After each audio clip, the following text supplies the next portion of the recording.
My website only needs a homepage and a contact form. That is absolutely not true, and I'm going to talk you through why that is.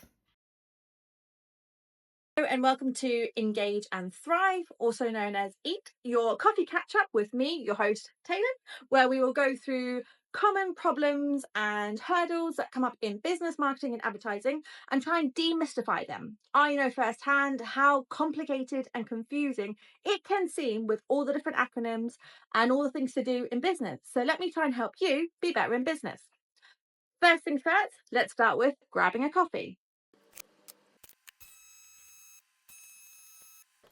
Let's start by myth busting this. Your website is your space, your world, your digital business card, your portfolio, your digital storefront. It's your everything. And you are not limited about how and what you create as a website. So you don't have to conform to a certain aspect ratio for photos, or there's no limitation about your length of videos or anything, because it's yours. You create and own that space.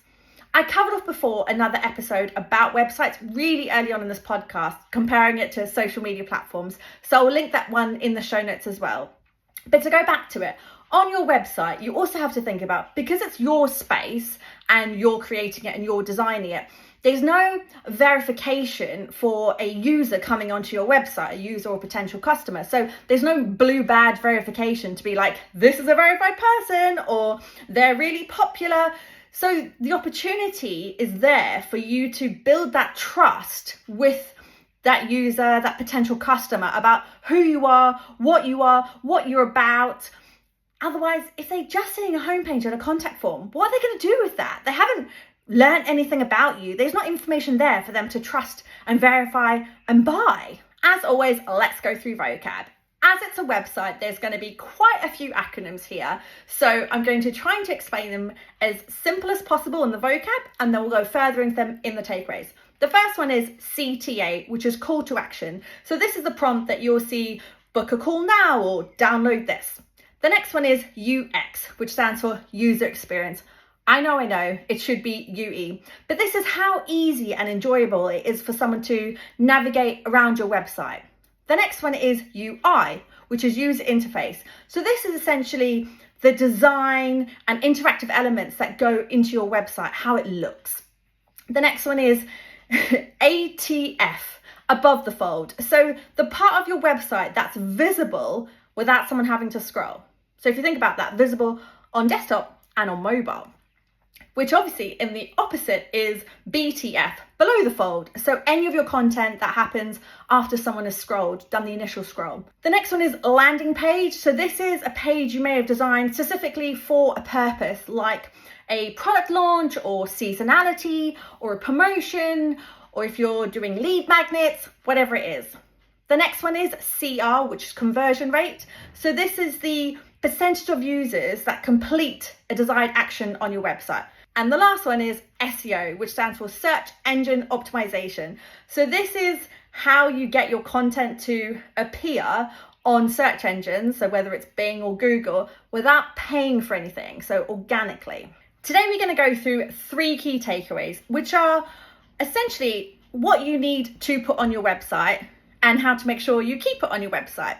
What I will say before we even go into the takeaways, the most important part when you're thinking about your website is remembering who is your target customer. So at the end of the day, who are you trying to sell to or educate or inform? You need to think about them in mind the whole time when you're thinking about your website, whether it's from how you design it to what content you put on it. Think about that target customer. Number 1, core pages. So obviously the first page you need is your homepage. Let's make the assumption you have your homepage and it's got really clear branding, really clear messaging and summary of what you do. Then you want to think about your About Us page. So this needs to go a bit more in depth. Like I was saying, this is your verification about who you are, what you are. And I say that whether it's a personal brand or a business, are there certain licenses that you have within your industry? Are there awards that you've won? Are there media and press where you've appeared in? Put all that on your About Us page. Also think about your history. So why your business came about or your personal brand, any key milestones, and potentially even leadership team. So your team that you want to mention, or that people may recognize their name as part of your business. Another page is your services and product pages. So this is what you do, right? So the first one was who you are. Now it's the what you do. What are you selling, or what are you trying to educate? What are you trying to get them to do with you? Are you selling a course or an online software, whatever it is? And what I would say is the more willing you are to be transparent about your pricing, the better.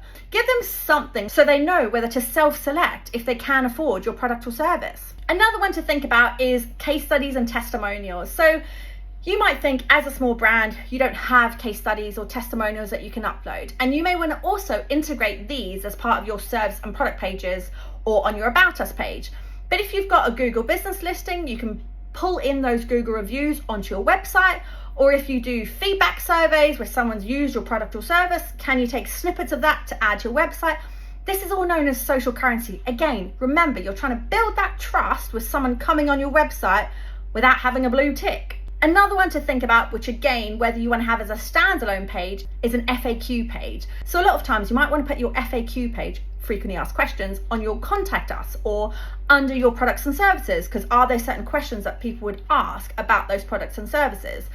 And then finally, on your contact page, obviously make sure it's populated well. If you have a physical location, integrate your Google business, physically add in, like type out your address, add in phone numbers, add in an email address, anything that you want to so people can get in touch, because maybe there's just a burning question that they have just before they buy.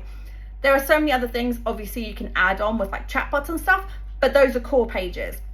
Number 2, engaging content that converts. Because at the end of the day, you want to make sure that your content is not only about having these pages, but the content you have on those pages needs to do something to make people do something, hopefully buy. So things you need to think about is having clear messaging and headlines. What's the message and what's the core point and purpose of each page? What's that message you're trying to deliver on that page? Drum it home, dial it home. A lot of times it's actually scaling back on the content, just keep it simple.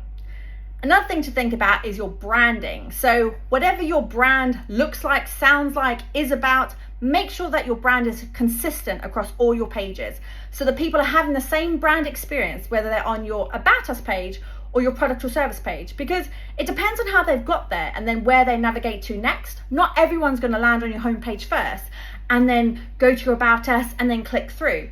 So you need to make sure your tone of voice is across all your pages, your branding, whether it's a logo, certain iconography you use, certain color palettes, fonts, sizing, whatever it is. Make sure your brand is consistent. Another one is visuals. So again, what's your visual identity as part of your branding? So if you normally use cartoons in your branding, on your website, don't then start using real life photography. Use those cartoons. If there's a certain style that you post on social media, make sure that style is consistent on your website, because again, you don't know how people have got there. And I obviously lightly touched on this on the About Us page, but again, think about building those trust elements. So awards, press, mentions, certain badges that you could have, certificates, anything of how you can validate you as a personal brand or you as a business that shows the credibility. Because at the end of the day, people will know that the content they're reading, you are verified to talk about it or verified to mention it, and also that you're a real business. So how can you ensure that someone knows you are a real business? Now, as part of engaging content, something you need to think about is SEO, search engine optimization, as we were talking about, should come naturally. So when you're writing content, you're thinking about the keywords that your target audience would be searching for, and therefore, how are you mentioning and using that content as part of the content you're writing on each of those pages? But you don't want to do something called keyword stuffing, which is overusing that keyword. But essentially, the SEO has many different variables to it. But if you're thinking about just the keywords for the content perspective, this is how Google reads your pages and reads your information to know what to serve up to someone when they're looking on Google. So your About Us, if it had your leadership team and they were searching one of your leadership team members' names, it would know to serve up your About Us page and not your service page. Number 3, regular updates. So there's a few tools that I would recommend that you have installed and you use for your website. They're all free. Obviously there's lots of paid tools, and as you get more in depth into your website, there's a lot more you can do. But ones to think about is Google Analytics, Google Search Console, and Microsoft Clarity. So Google Analytics is everything to do with your website traffic. So people coming to your website, where they're coming from, the browsers they're using, locations, and sometimes they can even pick up male, female, age, etc. You can also then see graphs of where people click next. Google Search Console is more of the grit around your SEO. So how are people looking for you? Are the keywords that are related to your website? There's so much, again, we'll go into in the SEO episode. And then Microsoft Clarity is actually where you can have heat maps on your website. So you can see what's above the fold and what's below the fold. And it gives you an actual like colored heat map of what people are doing on your website. So when you're thinking about regular updates, what you want to do is you want to be reviewing that data and seeing what you need to be optimizing. So is there certain keywords that people are searching for about your content that actually you could be optimizing and updating your content to better reflect the searches? Is it that you have a huge drop-off rate on one of your pages and you don't understand why? So you might look at the heat map and be like, oh, actually, I need to move that button. All of this, you need to be constantly updating. One of the worst things you can think about is, okay, I've launched my website, now I can just leave it. No, websites need constant updates. I'm not saying every single day, but you do need to be reviewing it realistically every few months. And I know that might seem time consuming, but think about how your business evolves or your personal brand evolves. Again, think of the frequency of posting that you're doing on social media. Give your website the same respect. The other thing is that things may change. Your service offering may change. Your geographical targeting of location may change. There may be something else in the market that you need to position yourself slightly different on. Your branding may evolve. Your team may evolve. There are so many things that will need updating.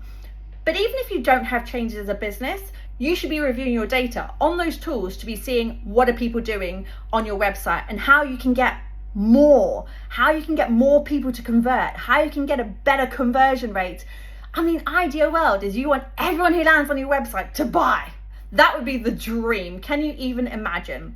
As a bonus mention is also to think about with your target audience, how do you think they are coming to your website? Or you can obviously review it in Google Analytics. Are they using a desktop? Are they using a tablet? Or are they using a mobile? So the trend is that most people come from mobile to review a website, and then potentially if they want to buy, they may then follow up and view it on a desktop. But you need to understand your user behavior and your traffic of where they're coming from, because that will also help with how you optimize your website. As a wrap up, your website is your world, and you need to get your website to work for you. So delivering your message in how you want to.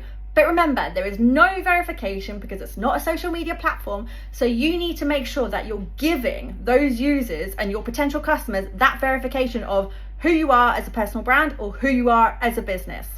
And of course, make sure your website is always up to date with your latest information. Don't just leave it for years to come. Thank you for joining me for another episode of Engage and Thrive with your host Taelon, and see you next week.